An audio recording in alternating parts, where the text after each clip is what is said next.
watching 7 Action News, always taking action for you. Steve Utash has been in a medically induced coma now for just over a week, but today he is breathing on his own.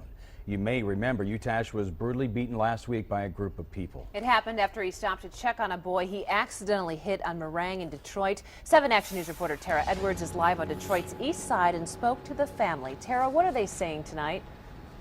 Well, I just spoke to Steve Utash's son just minutes ago, and he tells me that this has been the longest week of his life. He's so relieved to see his father resting and breathing on his own. And his daughter tells me that she was just so happy to hear that he was able to squeeze the nurse's hand, wiggle his toes, and also speak, but he still has a long road ahead of him.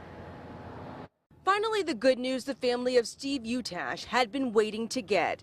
The 54-year-old taken off a ventilator and breathing on his own. But still, there were plenty of setbacks. He doesn't remember much. He comes in and out between being coherent with reality and not knowing who people are. Then there are times, Utash's daughter Mandy Emmerich tells me, he gets flashbacks of last week's violent attack and will start screaming, quote, "Get off me."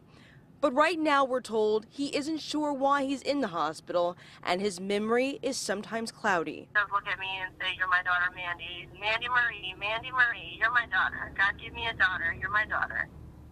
And then sometimes he looks at me and he doesn't know who I am. But it is such a miracle in itself for Mandy and her siblings to even hear their dad's voice again. It's great. It's great to be able to, even though it's not his full normal voice, because it's raspy because of the tubes being down his throat for a week, but to be able to hear his voice and say, "I love you," and even if he doesn't really know what he's saying, it's so good to hear him say stuff.